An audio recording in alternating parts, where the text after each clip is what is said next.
I'm a meth dealer. Join me as I evade the cops, build an empire, exploring Highland Point, and finally defeating the Benzies. This is Schedule 1, Meth Only Run. I'm a drug dealer on the run, going to set up shop in a new valley. I welcome you all to Highland Point. My first plan here was to clear out the van, collecting my items as quickly as possible. Except the weed plants though, because I am a meth only dealer. Quickly as possible.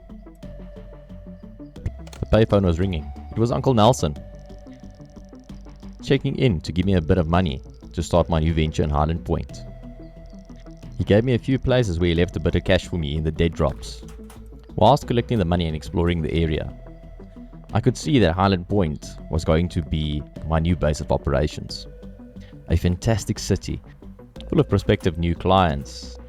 Heading over to the final dead drop behind the supermarket, I could sense something wasn't right. After collecting the final dead drop, an explosion happened at the RV. I got there, it was just flames and a note from the Benzies. I headed over to the payphone. It was Uncle Nelson. He gave me some information about the Benzies being the family running Highland Point. I needed a place to stay. I went to the motel to rent a room. A whole $75. This place was going to be known as home for a little while I set up operations in Highland Point, quickly packing out all my valuable items into the room. After setting up, I needed to get some wheels. I met the skateboard dude, bought a cheap skateboard from him. This skateboard would be seen as invaluable to doing this run.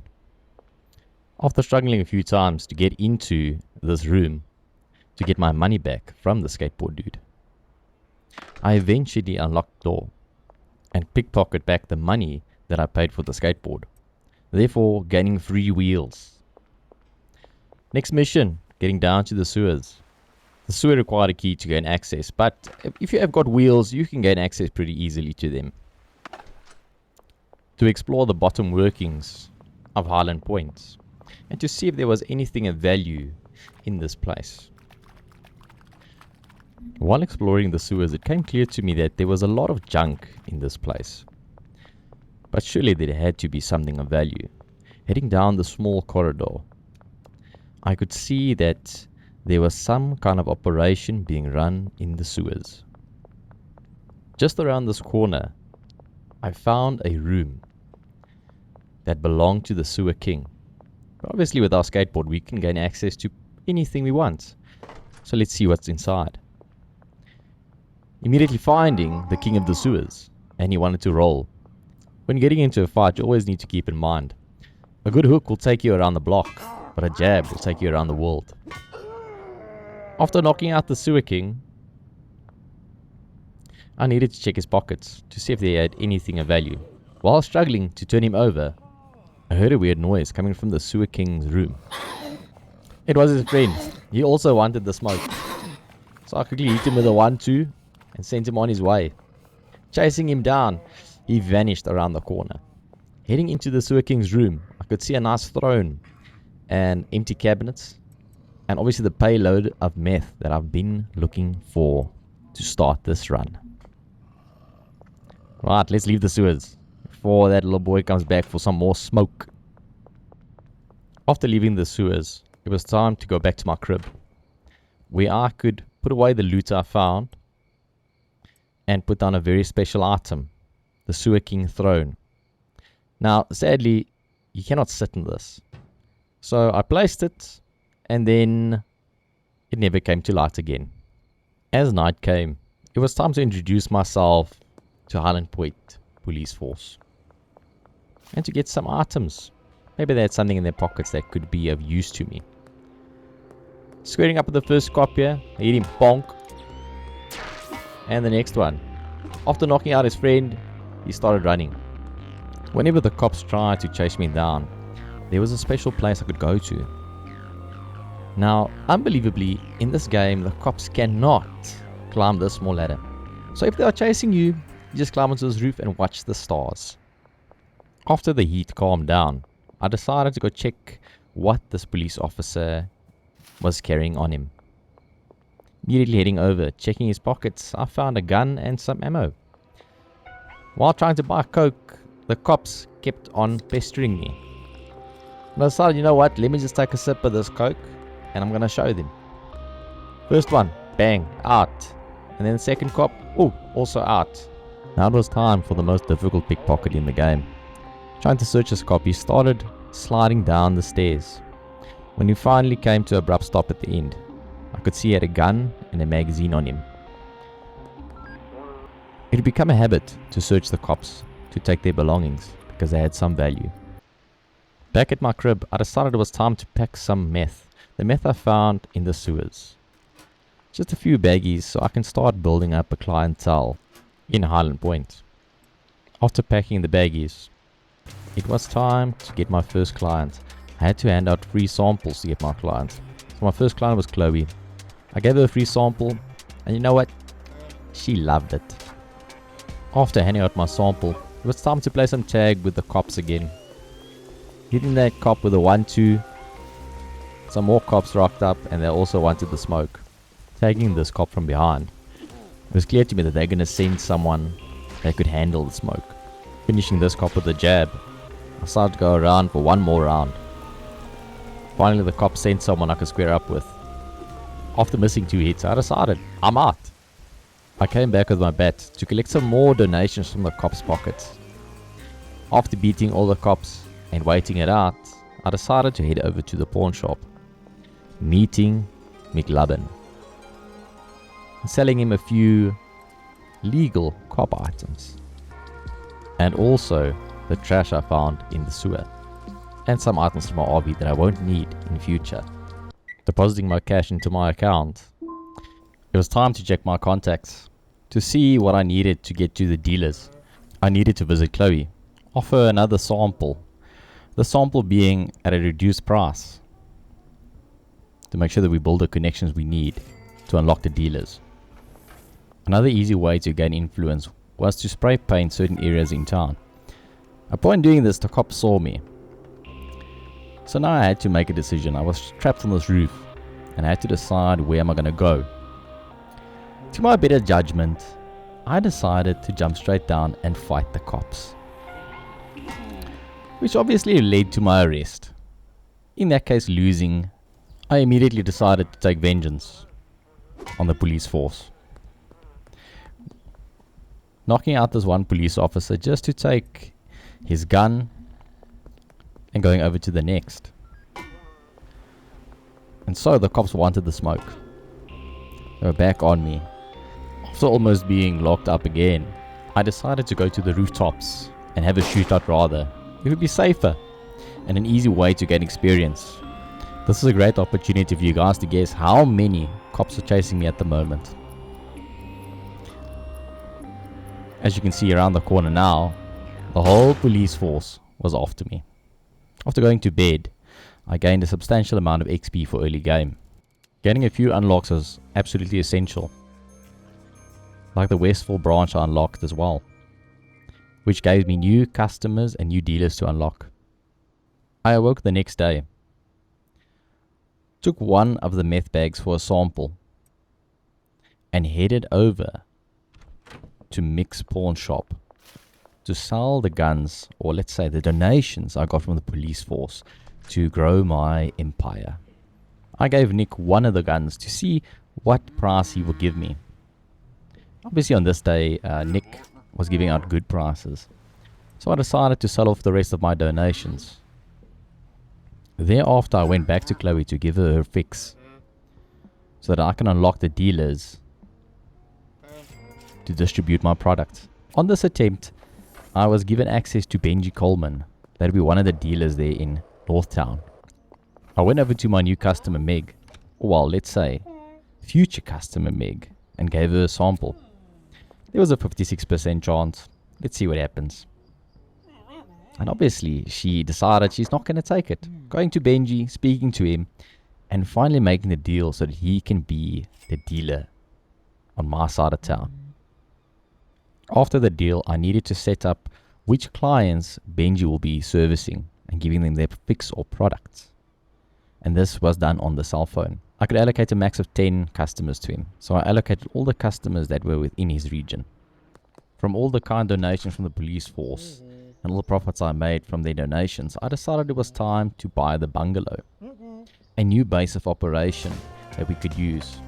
Arriving at the bungalow, I could see it was a massive space for the operations. I put down some of my items to set it up. On the next day, I headed back to Meg to give her another free sample to see if she'd be willing to become one of my clients. 68% chance of success. So that's quite high. And once again, she decided she's not going to be one of the clients. So I decided she needs some persuasion, giving her a quick jab. And then surprisingly, she stood up. So I finished off with a straight. Heading back the following day to try again to see if the persuasion has worked.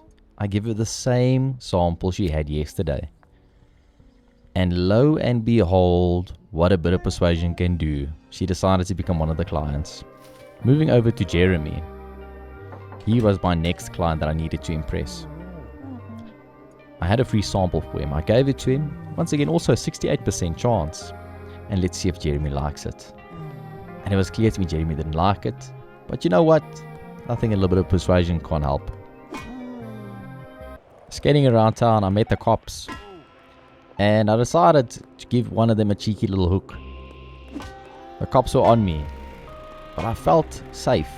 With the new client base I established, I could clearly see the clients loved my products, by hence helping me with this police officer. It also came to my attention that from searching the police officers, it came clear to me that I was not going to receive any donations from the police force anymore. So I just had to take care of them quickly. But sadly I got locked up, busted once again. Busted again, but this time with a bit more product. I lost 4 of my meth samples.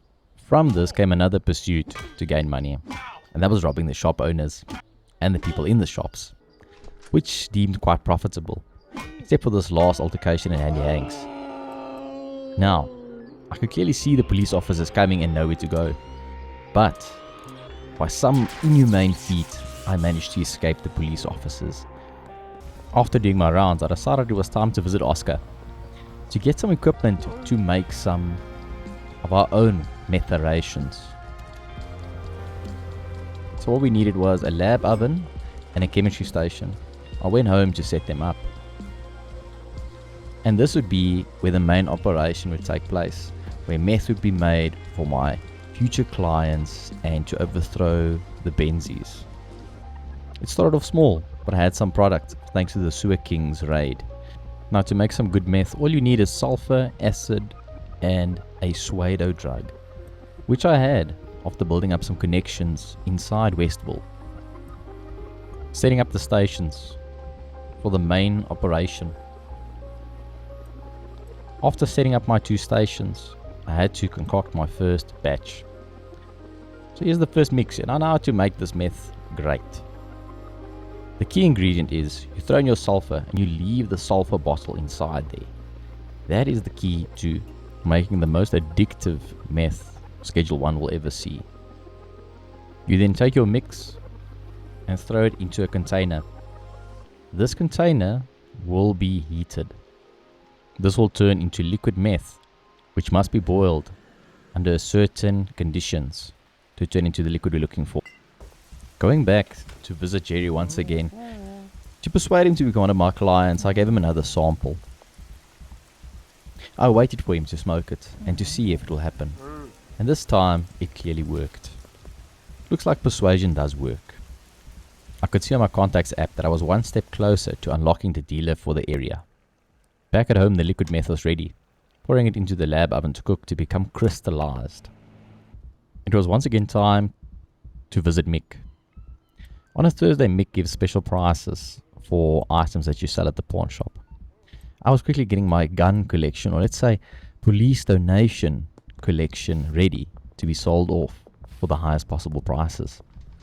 Going to Mick's store, Nick was clearly happy to see me because he gave me such good prices on police donations. Directly after that, I went to visit my friend Ted in the warehouse.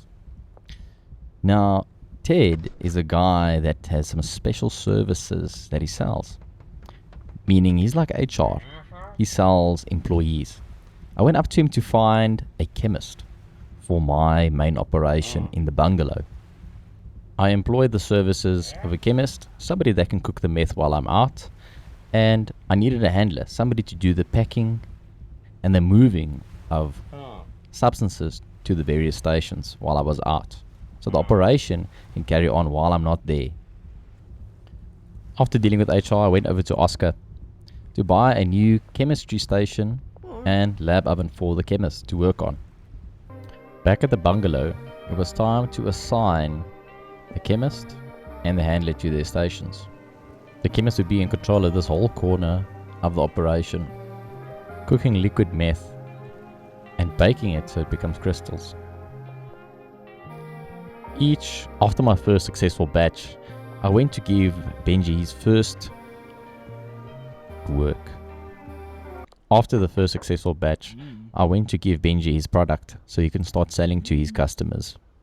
I also kept some product for myself so that I can start building up a new client base and unlock the second dealer. And it was clear to me that this new product, people were loving it. Going into the tattoo shop, I gave you guys a little sample of what my character looked like. Giving me his sample that he wanted, the product was working. This was clearly reducing the influence that the Benzies had on my clients, or NPCs rather. After all the luck I had with the new clients, I decided to test my luck at the casino. Now there's one way to do this, lining up all the slots on a max bet to see if my luck would have come with me or if it stayed with the clients. And clearly the luck went with me, as I won $20,000. With this new influx of cash, it was clear to me that I could expand my operations, so I headed back to see HR once again to hire some new employees to double the output of the current crystal that I'm making. I went up to see the big man.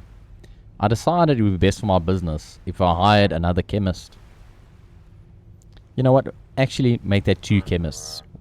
Some of them to mix the liquid meth and some of them to mix the product, as some of my clients required a specific type of meth to get them engaged or to get them hooked.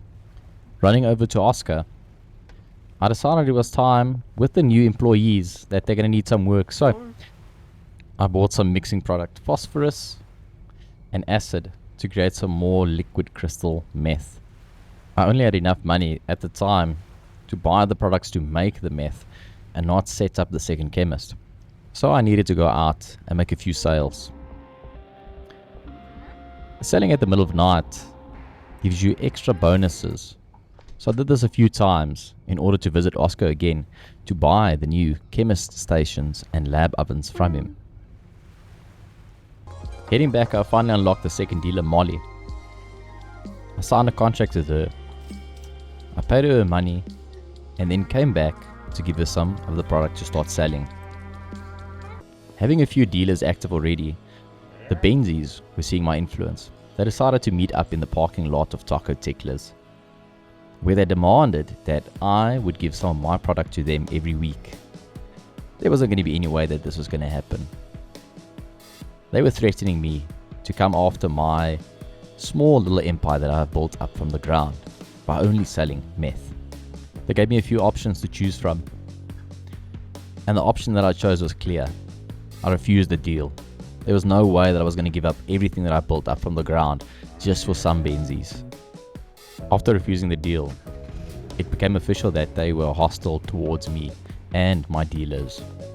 But I carried on dealing, building up my client base as I go, handing out samples, looking at potential customers to find to build my empire even more. The product I was selling was working.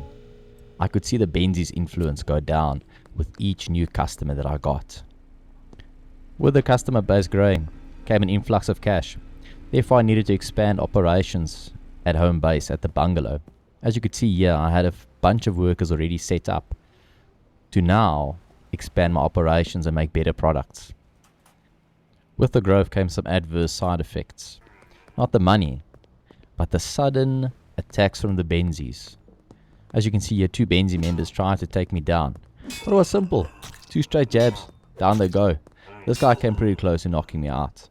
Going out to spray at night to reduce the influence of the Benzies, I found one of their members trying to spray up one of my areas. It was a quick right hook, and that reduced the Benzies' influence even more. With the Benzies' influence dwindling now, it became clear that I was a threat to them.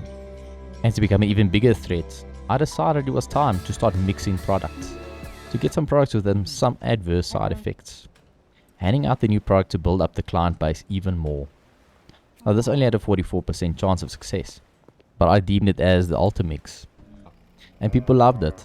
As you can see here, every client that had it decided to join my empire and become one of my clients. And the sample of 7 different effects was working. With each new client, the Benzie's influence was shrinking and they were losing grip. The Ultimix product worked quite well with a 7% chance of success. I tried it, but apparently the effects were so great that even with a 7% chance, the people loved it. Uncle Nelson phoned me to give me some advice on the Benzie situation to help me take care of the Benzies once and for all.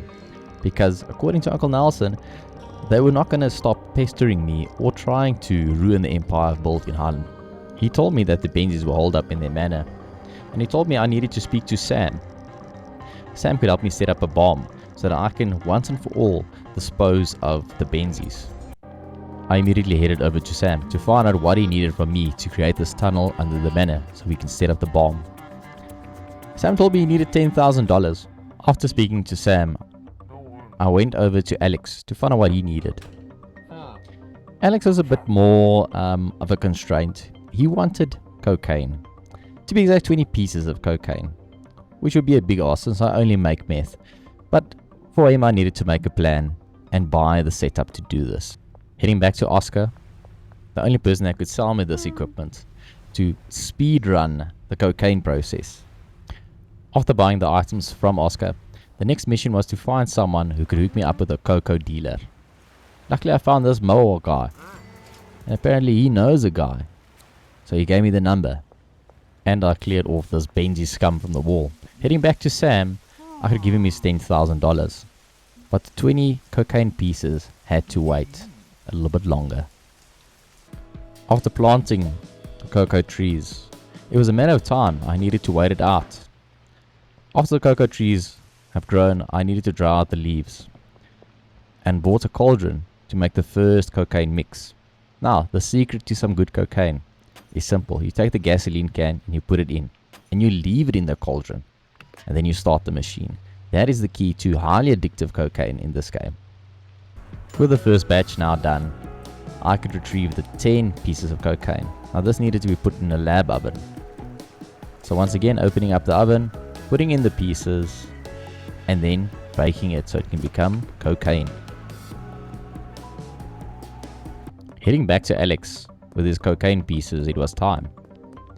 Now I was hoping that Alex would give me a bomb for the 20 cocaine pieces, but sadly he only gave me explosive matter that I could make a bomb with, so I wasn't ready to finish it. Heading over to the gun dealer, he was the guy I could see to make a bomb, but he was having a problem with his products. Someone at the docks was stealing his products, so I wondered why he couldn't take care of himself. He asked me to go out to the docks to take care of the crook stealing his supplies. So that was my next mission. Gearing up with a M1911 would be more than enough to take care of this crook. Waiting in the docks for the crook to come by, I could see this scaly guy walking out here. And it was simple. 1 bullet is all it took. After finishing him off, I took his $1 that he had. Thought he was going to have more, honestly. But it's fine. Then I decided that this guy needs to go for a swim. So I took him for a swim. Cheers. With my part of the deal done, I headed back to the weapon dealer so he can take this RDX and change it into a bomb that I would need to finish off the Benzies. I exchanged with him quickly and he gave me the bomb. So there was only one thing left to do. After getting the bomb, there was only one thing left to do. Heading back up into the tunnel that Sam made, planting the bomb and then waiting it out. It was simple. There was one thing left to do. Enjoy the fireworks. That was it.